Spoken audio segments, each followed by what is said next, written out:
Merci Madame la Présidente, Monsieur le Ministre. Plusieurs mois après la publication des décrets d'application des lois visant à revaloriser le métier de secrétaire de mairie, je souhaiterais que vous nous fassiez un bilan de la mise en œuvre de ces mesures car des inquiétudes subsistent sur le terrain.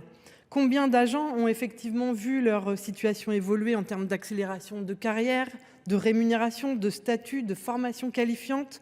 Quelles formations initiales et continues sont engagées? Qu'en est-il du déploiement des bonifications d'ancienneté dont les modalités d'attribution restent floues, notamment pour les agents à temps non complet ou qui exercent dans différentes communes, comme c'est souvent le cas pour les secrétaires de mairie? Je souhaite également insister sur des points qui suscitent incompréhension et mécontentement. Je pense notamment à l'exclusion des agents de catégorie C1 de ces mesures, parce que ces secrétaires de mairie ont été recrutés à ce grade sans que le contrôle de légalité y voie à redire à l'époque. De même, les secrétaires de mairie en catégorie B doivent pouvoir bénéficier d'une perspective d'évolution vers la catégorie A. Plus globalement, les textes que nous avons votés sont une étape utile, mais il convient de poursuivre ce travail de revalorisation avec, je crois, un véritable statut pour ce métier, adossé à une grille salariale adaptée à ses spécificités, offrant des perspectives d'évolution notables aux secrétaires de mairie. C'est ainsi que ce beau métier retrouvera toute l'attractivité nécessaire alors que la pénurie de candidats persiste. Je ne redirai pas ici les compétences et la diversité des missions que doivent développer les secrétaires de mairie, cheville ouvrière de nos petites communes, mais dans le contexte de blues que ressentent de nombreux maires, il me semble indispensable d'engager une nouvelle étape de reconnaissance et de revalorisation de ces femmes, le plus souvent, qui jouent un rôle déterminant auprès de nos élus locaux. Ils nous le disent chaque jour. Quelles mesures le gouvernement entend-il donc prendre dans ce sens? Je vous remercie. Merci. Pour vous répondre, Monsieur Laurent Marcangeli, ministre de l'Action publique, de la fonction publique et de la simplification. Je vous en prie. Merci Madame la Présidente.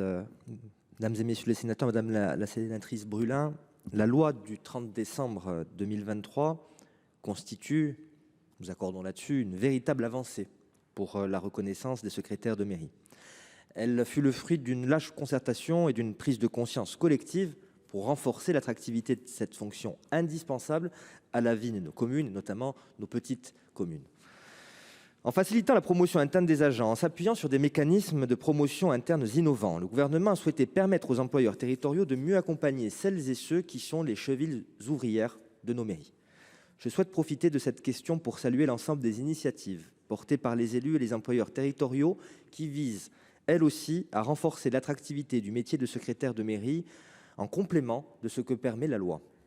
Je sais que vous êtes particulièrement actifs sur ces bancs au Sénat pour faire remonter ces informations. À terme, le métier des secrétaires de mairie sera exclusivement assuré par des agents de catégorie A ou B et nous devons collectivement nous en réjouir. Le décret du 16 juillet 2024 prévoit la présentation annuelle du bilan de plan de requalification des agents de catégorie C en B devant le Conseil supérieur de la fonction publique territoriale.